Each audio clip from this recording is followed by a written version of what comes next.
সুপ্রিয় দর্শক, ভিওডি বাংলার নিউজ ন্যারেটিভে আপনাদের সবাইকে স্বাগত জানাচ্ছি। আমি মঞ্জুর মিলন। আপনারা জানেন যে সমসাময়িক নানা বিষয় নিয়ে আমরা এই আয়োজনটি করে থাকি। আজকে একজন ভিন্ন মানুষ আমাদের সাথে যুক্ত হয়েছেন, গানের জগতের একজন কিংবদন্তি বলতে পারি আমরা, যার নাম বললেই আপনারা চিনতে তো পারবেনই। তিনি অনন্য এক মানুষ। তিনি বিভিন্ন প্রেক্ষাপটে আমাদের গান দিয়ে, গানের মাধ্যমে আমাদের দেশের জন্য, রাজনীতির জন্য অবদানও রেখেছেন। আমাদের সাথে উপস্থিত আছেন ইথুন বাবু। বাবু ভাই, আপনাকে আমাদের ভিওডি বাংলার স্টুডিওতে স্বাগত জানাচ্ছি। ধন্যবাদ স্বাগত জানানোর জন্য। ঈদের মাস, ঈদ মোবারক সবাইকে, আপনার প্রিয় দর্শকদেরকে সবাইকে। ভিওডি এগিয়ে যাক, বাংলার বুকে যে পথে দেখো পথ দেখাই, পথ দেখেও কি যেন বলতেছে, পথ দেখো পথ দেখাও, এইভাবে দেখাতে থাকবে আমাদেরকে সবাইকে, ভালো কিছু হবে এটা চিন্তা চলে। ইনশাল্লাহ আমরাও সেটা প্রত্যাশা করি। আমরা সরাসরি আলোচনায় চলে যাব। আসলে আপনি একটি গানের কথা লিখেছিলেন, সুর দিয়েছিলেন। এই গানটার কথা না বললেও মানুষ বুঝতে পারবে গানটা কোন গানটি আসলে। এই গানটি যখন লেখেন বা সুর দেন, তখন কি বুঝেছিলেন যে এই গানটি একটা প্রেক্ষাপট পরিবর্তনে বড় ধরনের একটা ভূমিকা রাখবে, দেশের গণ্ডি পেরিয়ে দেশের বাইরে চলে যাবে? আপনার ভাবনাটা কি ছিল আসলে?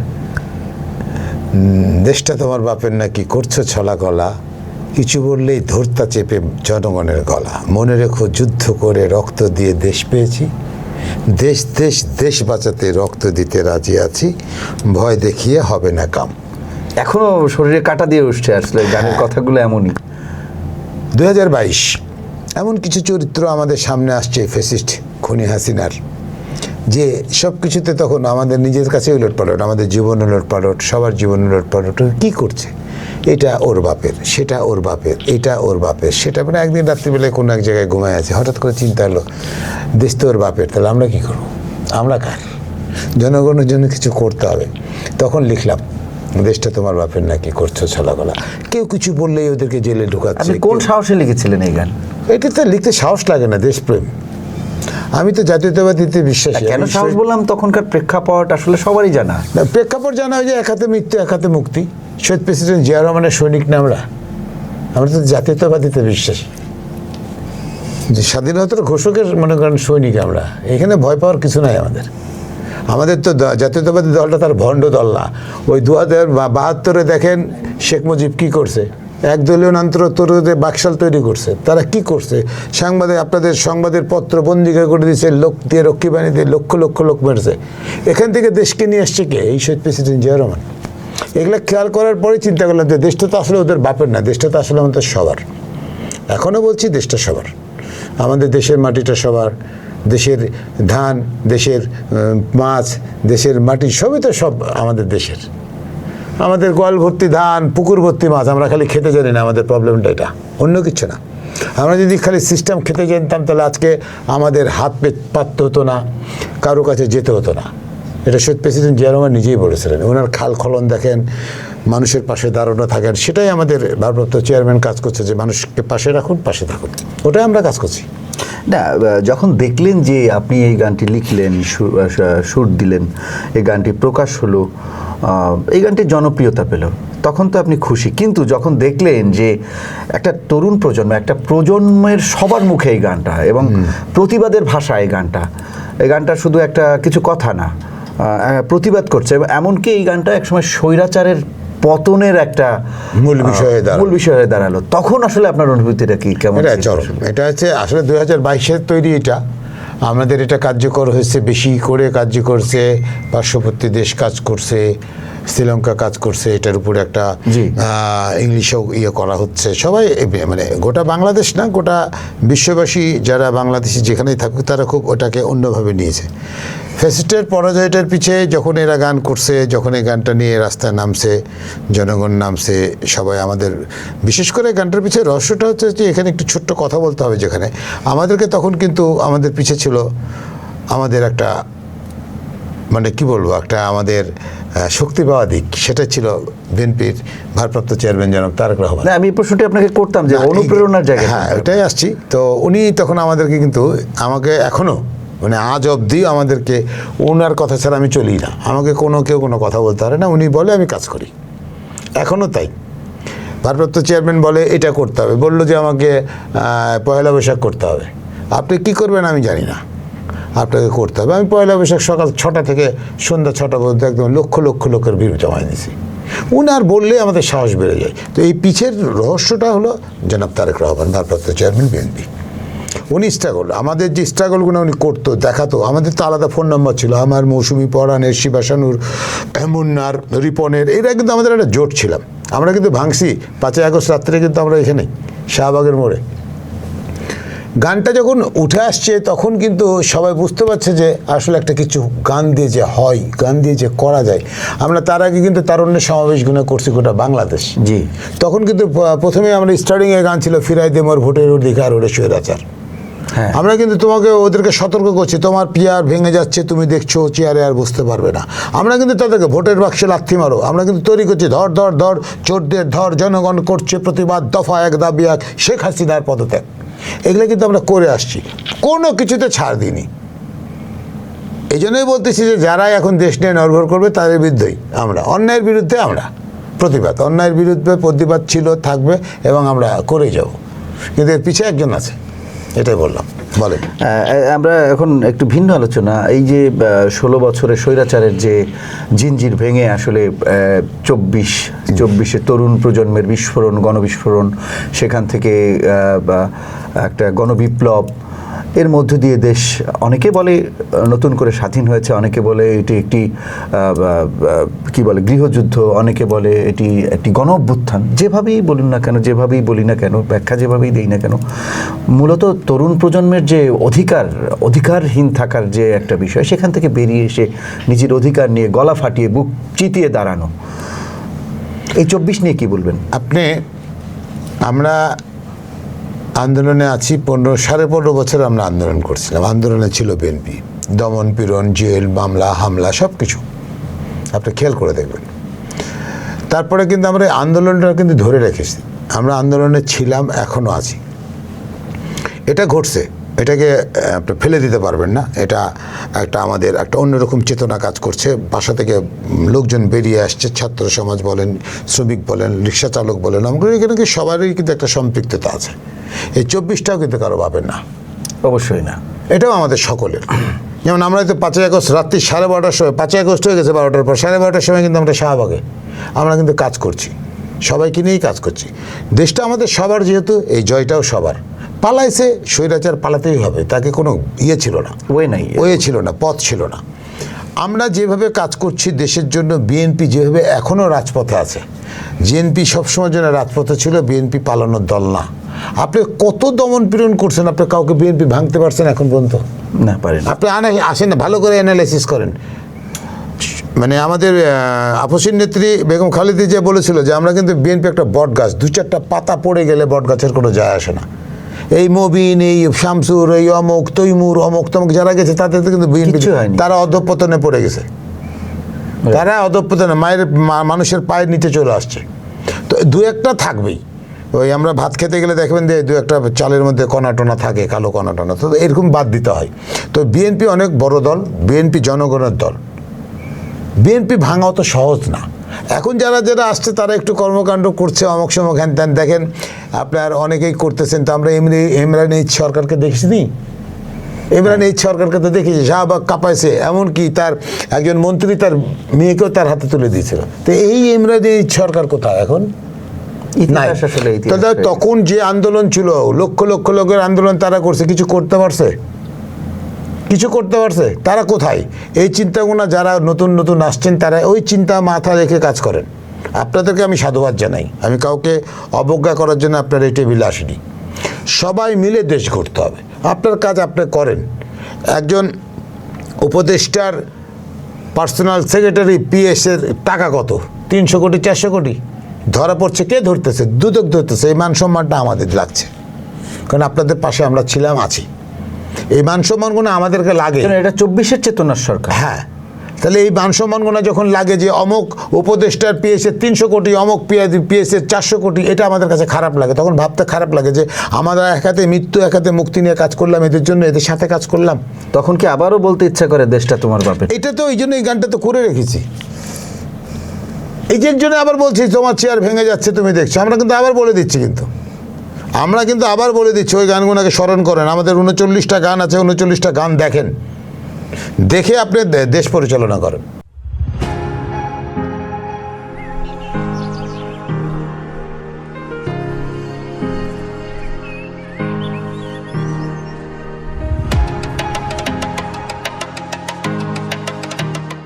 আসেন সবাই মিলে দেশ গড়ি, সবচেয়ে ভালো হবে। ভারপ্রাপ্ত চেয়ারম্যান তো বলেই দিচ্ছে যে ঐক্য সরকার, ঐক্যর বিকল্প কিছু হতে পারে না। যে যারা ধান্দা করতেছে, ধান্দা করে কিন্তু বান্দা যেতে পারবে না। আজকে একজন আইজিপি, একজন বেনজির, একজন ভাটের হোটেল, একজন অমুক সমক সব বাড়াচ্ছে না, অবশ্যই এগুলো দেশের মানুষ কি, আমরা তো নিচ্ছি, কিন্তু বাইরের লোকরা কি ভাবছে যে আমাদের আজকে পুলিশ সমাজটাকে কোথায় নামে নিয়েছেন? সব পুলিশ কি খারাপ? না, অবশ্যই না।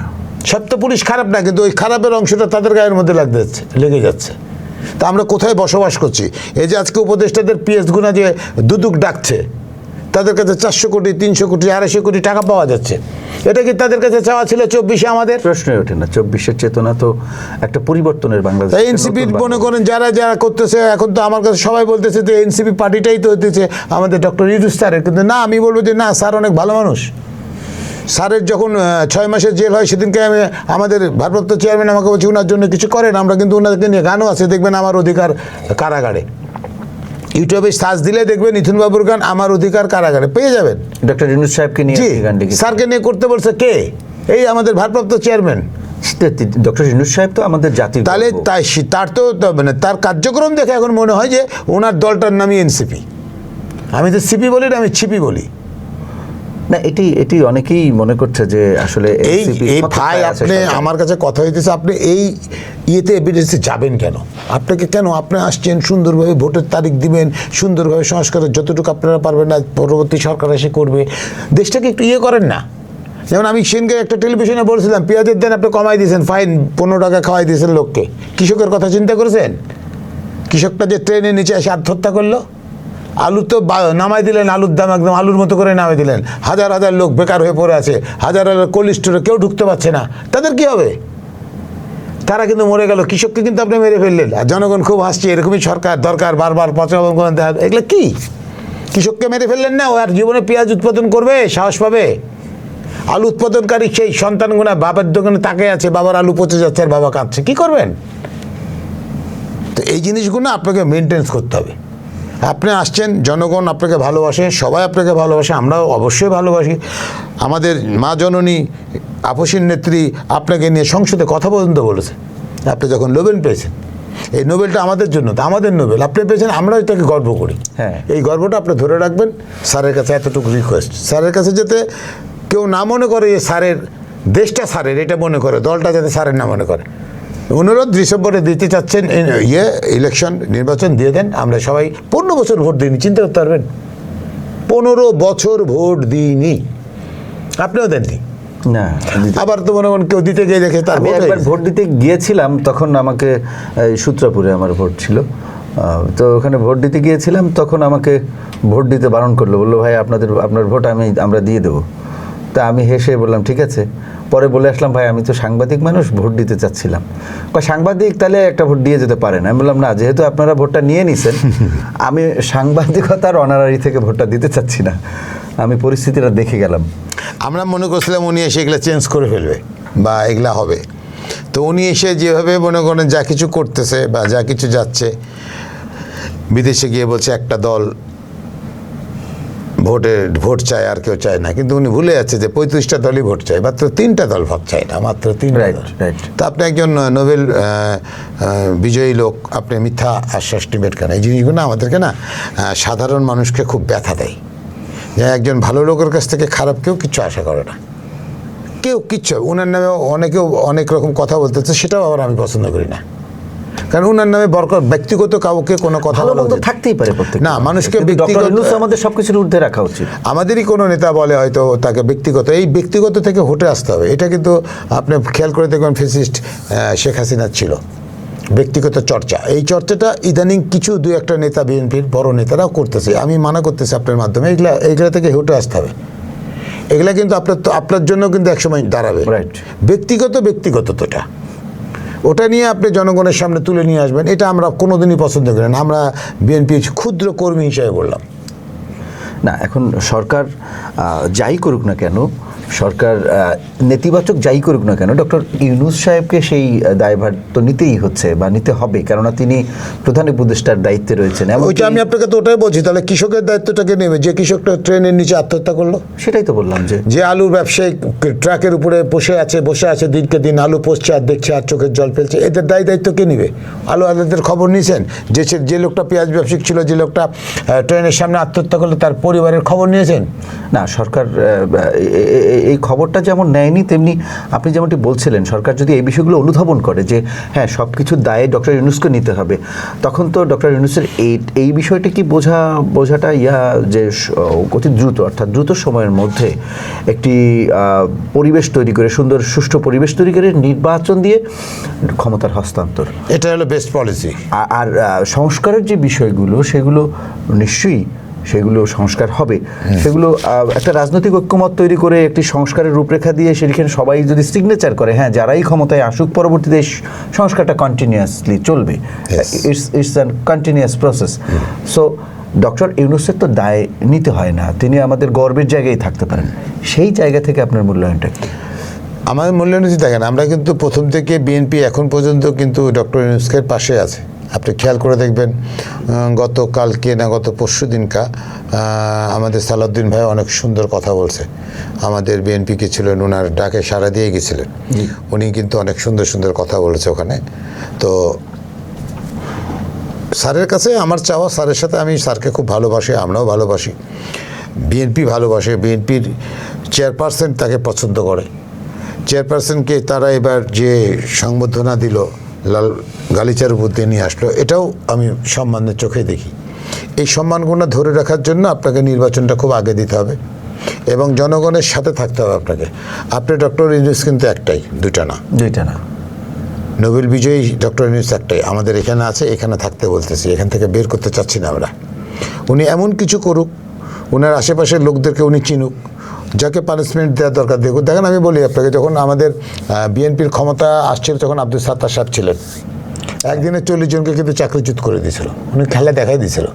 তো উনি কিন্তু পারেন। সচিবালয়ে আমি কিছু কাজ করার একটু পেয়েছি, সুযোগ পেয়েছি। আমি ওখানে কাজ করতে গিয়ে দেখেছি যে ওখানে প্রায় অন্য লোকগুলো এখনও বসে আছে, যে কাজগুলো হচ্ছে না, উনিও পারছে না। কারণ ওই জায়গা থেকে এতগুলো লোককে সরিয়ে কাকে বসাবে, এটা ওনার বিকল্প লোক থাকতে হবে। কারণ শয়তানের কাছে কিন্তু শয়তান যাবে, ভালো কেউ যাবে না। তো ওইখানে শয়তানদেরকে হটাতে গেলে ভালো লোককে নিয়ে যেতে হবে, যাকে নিয়ে যাচ্ছে সেই শয়তান হইতেছে। দেখেন না, একটা পিএসের 400 কোটি টাকা, 300 কোটি টাকা পিএসের একটা বদলি ট্রান্সফার দেখছেন এখন। তো এই জিনিসগুলো যেহেতু আমরা জানছি, উনি তো আরো ভালো করে জানেন। স্বয়ং শিক্ষা উপদেষ্টা বলছেন যে একটা বদলির জন্য আমাকে 1 কোটি টাকা অফার করা হয়েছে। তাহলে ওনার কাছে ওই শিক্ষাটা নেন প্লিজ। ওই শিক্ষা উপদেষ্টা যেটা বলছে, ওনার কাছে ওই শিক্ষাটা নেন, ওটা নিয়ে কাজ করলেই তো আপনি পেয়ে যাবেন। রাইট। এই একজন উপদেষ্টার বাপ কন্ট্রাক্টর হয়ে গেছে, এটা ভাবতে খুব লজ্জা লাগে, বলতেও কথা কোনো লজ্জা লাগে। উপদেষ্টার বাপ কন্ট্রাক্টর, সে কন্ট্রাক্টরের লাইসেন্স বাতিল করেছে। সেটা তো বাতিল করেছে কবে?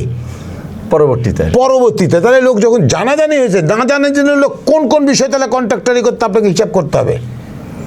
ওনাদের মতো লোককে রিমাইন্ডে নিয়ে আসতে হবে যে তোমার বেটা উপদেষ্টা হয়েছে, তুমি কন্ট্রাক্টর হয়েছে, তোমাকে যদি না ধরতে পারতো, তুমি আর কোন জায়গায় হাত দিবা তুমি দেখাও।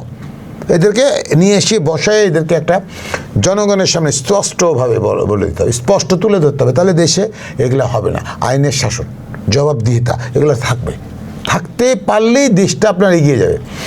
আমাদের ভারপ্রাপ্ত চেয়ারম্যানের স্পষ্ট গল্প তো শুনছেনই, হ্যাঁ। তাহলে এই স্পষ্ট গল্পগুলো ধারণ করেন, 31 দফাটা পড়েন, তাহলে আপনারা আগে আসতে পারবেন। 31 দফা খালি বিএনপির জন্য না, একদম প্রতিটা সেক্টর থেকে তুলে নিয়ে এসে একদম কি হবে সব ঢুকানো আছে। 31 দফাটা পড়েন না ভাই, আপনারা পড়বেন না কেন জানেন? আপনাদের ভিতরে হিংসা। তারেক রহমান আসবে, বাংলাদেশ কাঁপবে, বাংলাদেশের জনগণ ওনার জন্য বসে আছে, চেয়ে আছে, তরুণের একটা স্বপ্ন, একটা লাল সূর্য আসবে। আপনাদের হিংসাতে তো পেট জ্বলছে, তারেক রহমান তো টুডে অ্যান্ড টুমরো আসবেই।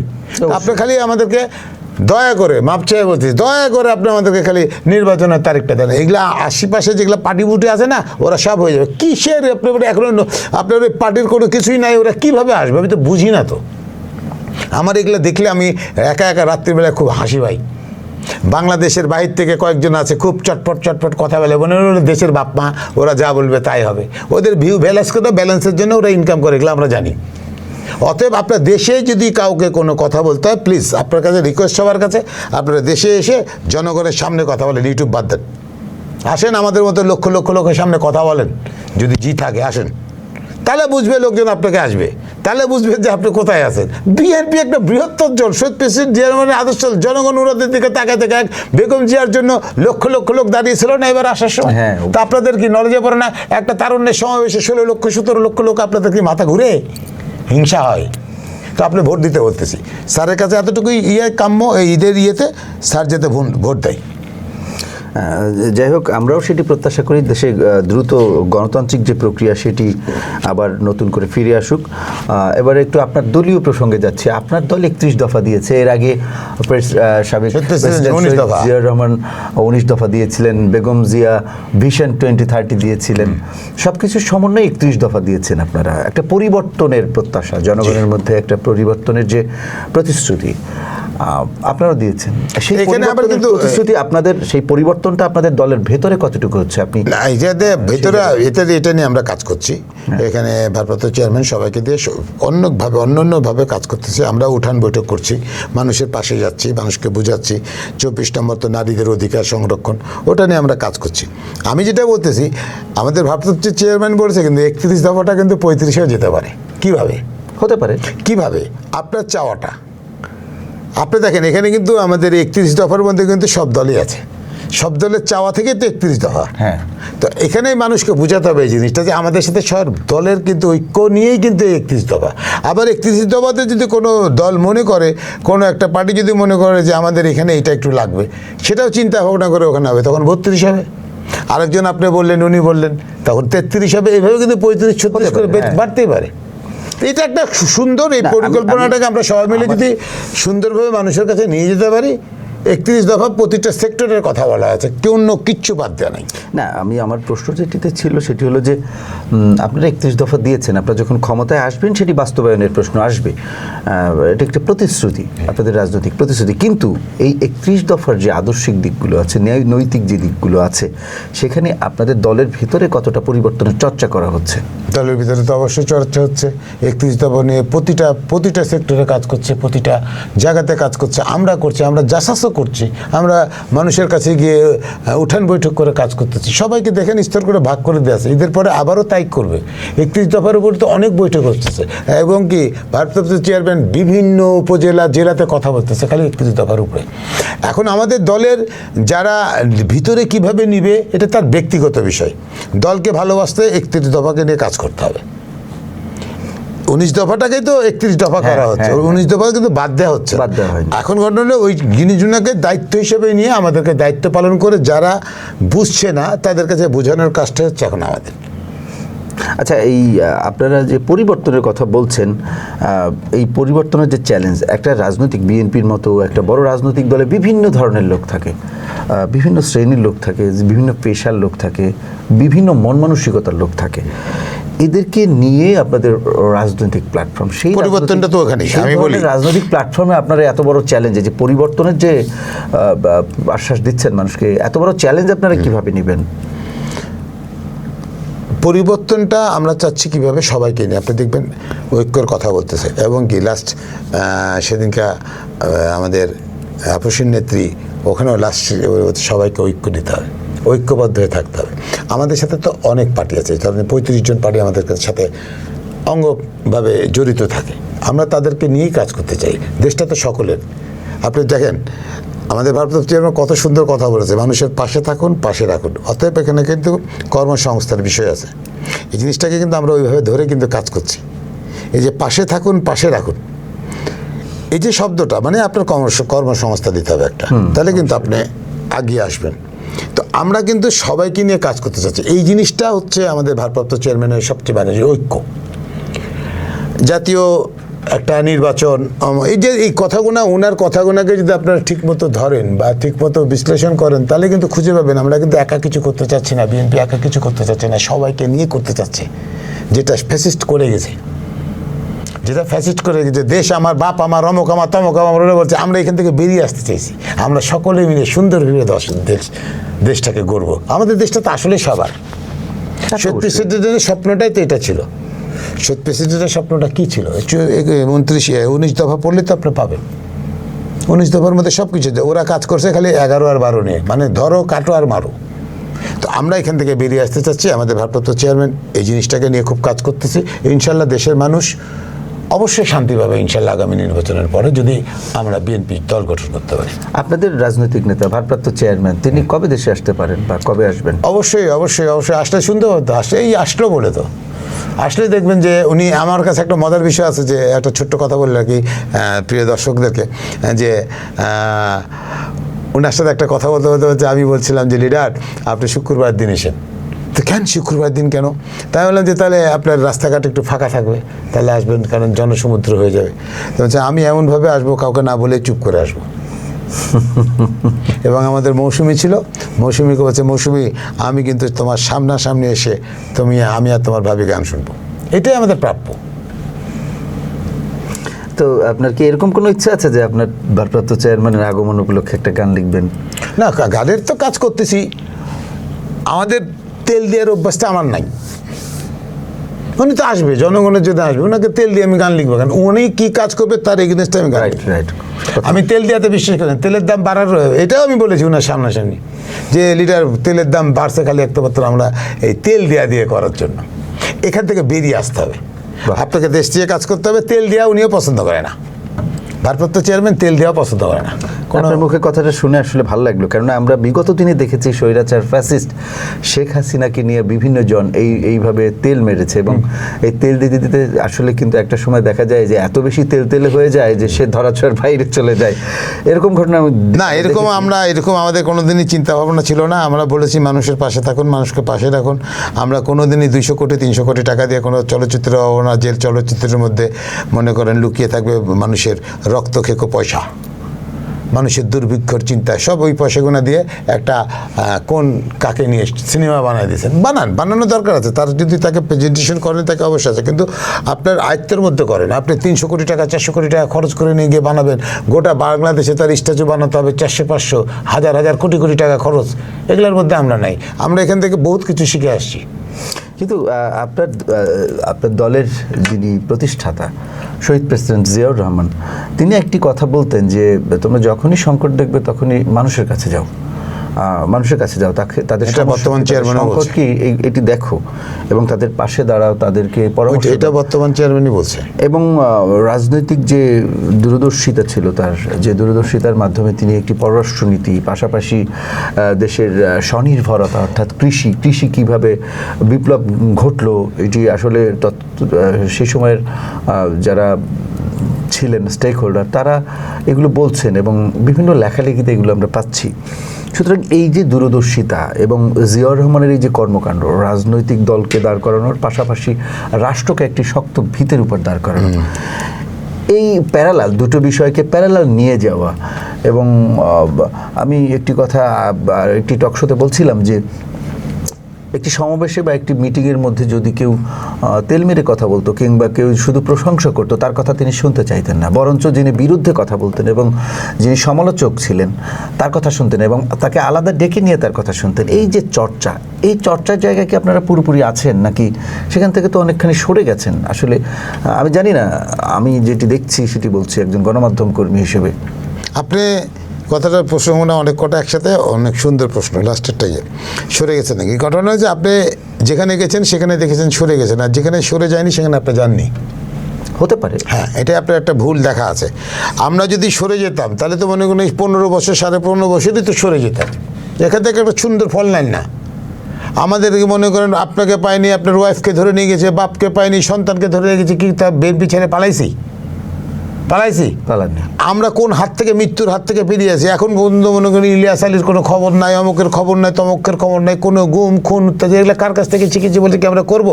তোফায়েল সাহেব তো বলেছিল যে আমরা ক্ষমতা ছাড়া মাত্র লক্ষ লক্ষ মরবো। একটা মরছে মৃত্যুকদের কথা বলে কে শুনছে? না, এই জায়গায় বিএনপিকে ক্রেডিট দিতে হয় না। তাহলে আপনি যেখানে যাচ্ছেন সেখানে হলে আপনি আসল জায়গায় যাননি। আপনি কিছু ওই যে বিএনপির মধ্যে কিছু ভাড়ুয়া বিএনপি আছে যাদের কাছে হয়তো মনে করেন যারা সংস্কার করে, তাদের কথাই ধরুন। না তাদের কথাই ধরেন না, যেমন শকত সাহেবকে কি আমরা তারাই দিইনি? হ্যাঁ, শকতকে তো তারাই দিইনি। এই যে এইরকম টাইপের কিছু ভাড়া ছিল, তৈমুরকে বাদ দিইনি, মবিনকে কি বাদ দিইনি?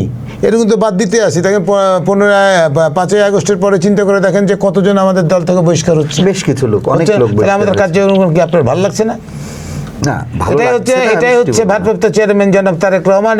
তার বাবা ছিল প্রেসিডেন্ট, শহীদ প্রেসিডেন্ট জিয়া রহমান, তার মা একজন প্রধানমন্ত্রী ছিল। দেখুন, ভালো লাগার যে দিকগুলো সেগুলো আমরা বলবো, সেগুলো আমরা প্রশংসাও করবো। না, আপনার ওই প্রশ্নটার কথাই বলতেছি যে আপনি যেখানে যাচ্ছেন আপনি খারাপের কাছে যাচ্ছেন, আপনি ভালোর কাছে যান না ভাই। না, আমি ভালোটাও জানি, খারাপটাও জানি। তাহলে খারাপটাকে কিন্তু আমরা দেখেন, আমরা খারাপটাকে ভারপ্রাপ্ত চেয়ারম্যান শর্ট মারতেছে। কিন্তু আমরা খারাপটা এই কারণে বলবো, এটি শহীদ প্রেসিডেন্ট জিয়াউর রহমানের দল।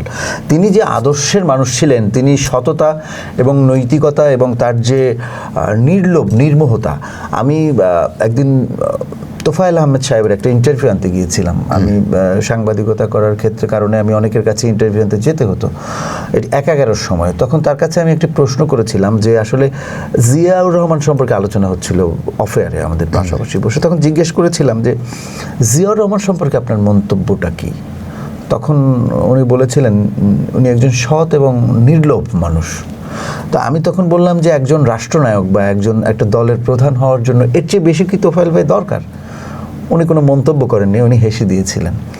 তো এই হলো শহীদ প্রেসিডেন্ট জিয়াউর রহমান, যে কারণে তার দল যখনই পুরোপুরি শহীদ জিয়ার আদর্শে না থাকবে তখন কিন্তু সমালোচনাটা হবে এবং এটা নিতে হবে সমালোচনাটা। কেননা আপনি শুরুটা যেভাবে দিয়েছেন, মানুষকে যে ফলটা দিয়েছেন, একসময় খাইয়েছেন, সেই ফলটা এখন না খাওয়াতে পারলে মানুষ কিন্তু বলবে আপনি আমাকে সেই ফল খাওয়াচ্ছেন না, এখনকার ফলটা। আমি আপনার প্রশ্নটা খুব বুঝতে পারছি ভালো করে। আমি আপনাকে খুব ভালো একটা পরামর্শ দিয়ে আপনার কাজে দেবে। 15 বছর 16 বছর একটা দলকে হাড্ডি মুড্ডি ভেঙে জেলখানার মধ্যে ঢুকিয়ে কোথাও লাশ পাওয়া যায় না, নদীতে লাশ ভেসে উঠে অমুক সময় কেন, তারপরেও যে আমরা শহীদ প্রেসিডেন্ট জিয়া রহমানের আদর্শকে ধরে বেঁচে আছে এখনো।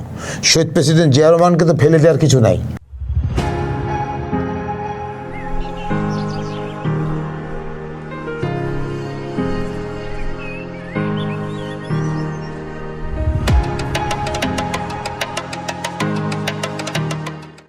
স্বাধীনতার ঘোষককে ফেলবে কেন? বীর উত্তমকে ফেলবে কি করবে? একজন জেট ফোর্সের অধিনায়ককে ফেলছে না। যে মুক্তিযুদ্ধের সূচনা, তাকে তো ফেলার কিছু নাই, কিন্তু তারই তো আদর্শ নিয়ে আমরা চলছি। কিন্তু 15.5 বছরের একটা ঘটনাগুলো কেন টানছেন না? নদীতে লাশ ভেসে উঠছে, বাচ্চাকে পাচ্ছে না, তার লাশ ভেসে, তাহলে এখানে তো ওই জিনিসগুলো তো আপনার তুলে আনতে 15টা 15.5টা একটা মাকে 15 বছর ঘর থেকে বের করে দিল, তার ছেলেকে মেরে ফেললো, তাকে বিনা দোষে 2 কোটি টাকার জন্য নিয়ে গেল কারাগারে, তাকে জেল দিল, তাকে কোন আধারে রাখলো? এগুলো আপনাদের ভালো লাগে না শুনতে? দেশকে স্বৈরাচার মুক্ত করার জন্য না এগুলা না, এই 15 বছরে যেগুলো ঘটেছে ওই আদর্শ আছে বলেই আজকে আমরা 15 বছর পর আপনার সাথে কথা বলতেছি।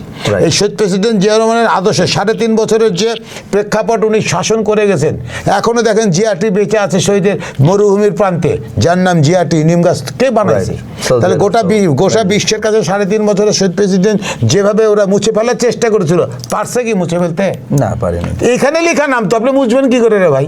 এটা কি ব্ল্যাকবোর্ডে লিখলাম বাবা ক মুছে দিয়ে খ, এটা কি ব্ল্যাকবোর্ড পেলেন নাকি? এখানে লেখা নাম। জিয়াউর রহমান কত মুছে ফেলা সস্তা না। যারা বেঁচে থাকবে শহীদ প্রেসিডেন্ট জিয়া রহমানের কর্ম এবং তার আদর্শ, বেগম জিয়ার 3বার শাসনের আদর্শ এবং আতারণের অহংকার যেটা আসছে জায়গা। কিন্তু অনেকে তো বলে, এটাও বলে যে আপনারা তখন আন্দোলন করে কিন্তু আপনাদের নেত্রীকে মুক্ত করতে পারেননি। ভাই কি করে করবেন? শয়তানের সাথে পাল্লা দিয়ে যে আমরা বেঁচে গেছি, এটাই তো বিশাল ব্যাপার। তার বাড়িঘর ভেদ দিকে দেখেননি কি পাওয়া গেছে? ও তো একনর্মাল একজন মহিলা ছিল, যে একটা ওটা তো স্বৈরা শাসক, ডাইনি মাইনি যাই ফ্যাসিস্ট যাই বলেন, এগুলো নামে তাকে নামে ভূষিত করতে হবে। একটা কুখ্যাত একটা মহিলা ছিল, কুখ্যাত। দেখলেন তো পরাজয় কীভাবে হয়? ভালো করে খেয়াল করে দেখবেন তারা কি দল পরিচালনা করছেন, আমাদের কাছে শিখে যান। ইতিহাস বিচার করবে, শুনেন, ইতিহাস বিচার করবে না। ঘটনার আগেই তাপস পালাইছে, বংশের একটা কেউ আছে বাংলাদেশে, 4-14 গোষ্ঠীর কেউ আছে বাংলাদেশে। আপনি আমাকে দেখান, আমি মিথুনবাবু বলতেছি যে তাদের 14 গোষ্ঠীর কেউ বাংলাদেশে আছে। আগে পালাইছে, লাস্টে ওরা 2জন পালাইছে। তাহলে কি ওরা কি দলকে ভালোবাসে? সবকে নদীতে পুকুরে ভাসিয়ে নদীতে ডুবিয়ে চলে গেছে। তাদের কর্মকর্তাগুলো দেখেন সব পালাচ্ছে না। আরে ভাই আমরা পালাইছি, বেগম জিয়া পালাইছে, তাহলে আসেন না, কখনোই পালাইনি। তাহলে এখান থেকে শহীদ প্রেসিডেন্ট জিয়া রহমানের আদর্শ আছে, থাকবে, বিদায় আমরা ওইভাবে কাজ করছি। আচ্ছা, যাই হোক, ইথুন বাবু ভাই, আসলে আপনাকে পেয়ে আমরা আসলে অনেক কৃতজ্ঞ। আপনার সাথে অনেক গুরুত্বপূর্ণ বিষয়ে আলোচনা হলো। এখন আমরা আসলে ইথুন বাবু আমাদের মাঝে উপস্থিত হয়েছেন, কিন্তু এইরকম কাঠকোঠা কথা বলবেন, এটা কি দর্শক আসলে পছন্দ করছে, বা এটা কি নিবে? নিশ্চয়ই আপনার মিষ্টি কিছু শুনতে চাইবে। না, মিষ্টি কিন্তু তো শুনবে, কিন্তু ওই যে বললাম যে 15 বছরের যন্ত্রণা, 7.5 বছরের যন্ত্রণা, মাকে নিয়ে কারাগারে নিয়ে যে খেলা, অমক সমক হ্যান ত্যান, এগুলো তো পরিসমাপ্তি থাকবে। মানুষের উপকার করেন, অপকারে যেন না। একদিন যেদিন ঠকবেন সেদিন পালানোর বিচা পাবেন না। দেখেন না, আজকে মা সুস্থ আছে না, আল্লাহর মধ্যে কথা বলতেছে না, তাই আল্লাহ হলো মহান, জেনে আলো উপরে আছে। অহংকার পতনের মূল, বুঝছেন না? তা আমরা অহংকারের মধ্যে না, আমরা মানুষের পাশে থাকবো, গান করছি, গান করব, কিন্তু কিছু কথা বলতে আপনার প্রশ্নের উত্তর দিলাম ওগুলা, কিন্তু হয়তো কোনো রাজনীতিবিদ ওইভাবে এসে উত্তর দেবে না, কারণ আমরা তো ভয় পাই না ভাই, আমরা মৃত্যুকে দেখে আসছি। আমাকে মৃত্যুকে ভয় দেখি, আমাকে ভয় দেখিয়ে কোনোই লাভ নাই কারো।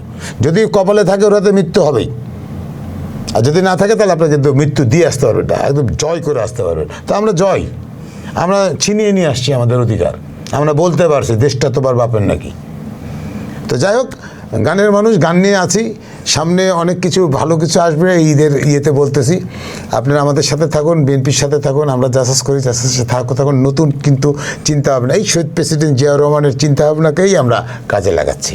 বাবু, আমরা শেষ করব, আপনি একটু দর্শকদের উদ্দেশ্যে আসলে আপনার একটা গান আমরা শুনতে যাচ্ছি। আসলে গান তো গাওয়া যাবে, অন্তত একটা লাইন অন্তত দর্শকদের উদ্দেশ্যে একটু বলবেন। আসলে ভিওডি কে ধন্যবাদ আমাকে ডাকার জন্য।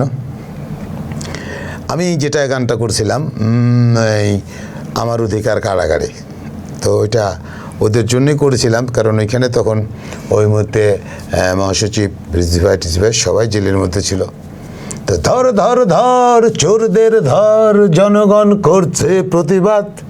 ধর ধর ধর চোরদের ধর, জনগণ করছে প্রতিবাদ। দফা এক দাবি এক, শেখ হাসিনার পদত্যাগ। ওরে দফা এক দাবি এক, শেখ হাসিনার পদত্যাগ। দেশ নিয়ে চলছে রন্ত্র মঞ্চ, লড়ছে মানুষ, কাঁদছে বংশ। তো আমরা কিন্তু এই ধ্বংসগুণাকে দেখে সেই গানগুলো করেছিলাম। তো ভালো থাকবে আমাদের প্রিয় শ্রোতারা। আমরা ভিওডিতে একদিন আপনাদেরকে বলে গেলাম, আমরা যে যুদ্ধক্ষেত্রে ছিলাম, আমাদের সহযোদ্ধা শিবাসানু, পরান হাসান, মৌসুমি, তারপরে হচ্ছে মুন্না, তারপরে সুজন, যারা যারা ছিল, মিজান, রিপন, এদেরকে নিয়ে আমরা একদিন আপনাদের এখানে আড্ডা মারতে চাচ্ছি, একটু বড় সড়ো করে আড্ডা মারতে চাচ্ছি। আমাকে মুক্তার দাওয়াত দিয়েছে, অনেকবার ফোন করছে, ওকেও ধন্যবাদ দিয়ে আমাদের ভিওডির সবাইকে আমার ভালোবাসা। আমাকে থেকে ডাকলেই পাওয়া যাবে, অন্য কেউ ডাকলে পাবে না, তবে ভিওডি ডাকলে আমাকে ইথুন বাবুদের টিমকে পাবে। আমরা আসলে ধন্য হব যদি আপনি পুরো টিম নিয়ে একদিন আমাদের এখানে আমাদের দাওয়াত গ্রহণ করেন। আর আপনাকেও ধন্যবাদ যে আপনার প্রশ্নগুলো খুব কাক্রোশ ছিল, কিন্তু ওর অ্যাকশনে দিতে হয়েছে আমার, এই জন্য যে এই প্রশ্নগুলো এই রাজনীতি ভিত্তিরকে করতে আমার সাংস্কৃতিক কর্মী, কিন্তু ওই মেধাতে সাংস্কৃতিক যোদ্ধা। হ্যাঁ, না, এটাও সাংস্কৃতিক যোদ্ধা, সাংস্কৃতিক কর্মী। তো আপনাকেও খুব ভালো লাগছে, খুব সুন্দর। আপনারও আমি ধন্যবাদ না জানিয়ে পাচ্ছি না কিছু সুন্দর প্রশ্ন করার জন্য। আপনাকে অসংখ্য ধন্যবাদ, দোয়া করবেন আমাদের জন্য। আপনি যে আপনার এত ব্যস্ততার মধ্যে, আমি ভাবছিলাম, বারবার বলছিলাম যে ইথুন বাবু ভাই আসলে সময় পাবে কিনা, আমার কাছে বিশ্বাসযোগ্য মনে হচ্ছিল। আমি মুক্তারের কথাটা বলি, যে আমাকে ডাকছিল, তার সাথে আমার একটা সম্পর্ক অন্যরকম, কারণ আমার ওর কাছ থেকে কিছু মনে হয় যে ওদেরকে সাহায্য করলে ওরা আমাদেরকে সাহায্য করবে। আমি ওকে কথা দিচ্ছি, আমি তো বসে আছি বাইরে, অনেক দূরে আছি, আমি এসে কিন্তু আমি আপনার বাসাতে এসে ড্রেস চেঞ্জ করে কিন্তু একটু দাড়িটা সেভ করে আসছি এখানে। বুঝতে তো আমি ওকে কথা দিয়েছি আসবো, আর আমি কথা দিলে ওই কথাটা মিস হয় না, লেট হতে পারে কিন্তু মিস হবে না। এটাই পালন করতে হবে ঈদের দিন। সবাইকে ঈদ মোবারক। আপনাকে অসংখ্য ধন্যবাদ। সুপ্রিয় দর্শক, আপনারা দেখলেন এতক্ষণ একটু প্রাণবন্ত আলোচনা। আমাদের সাথে যুক্ত ছিলেন ইথুন বাবু, তার পরিচয় আর না দিলাম। তিনি, আমরা এতদিন জানতাম যে তিনি একজন গীতিকার, সুরকার, তিনি গান লেখেন, সুর দেন এবং নিজে গানও।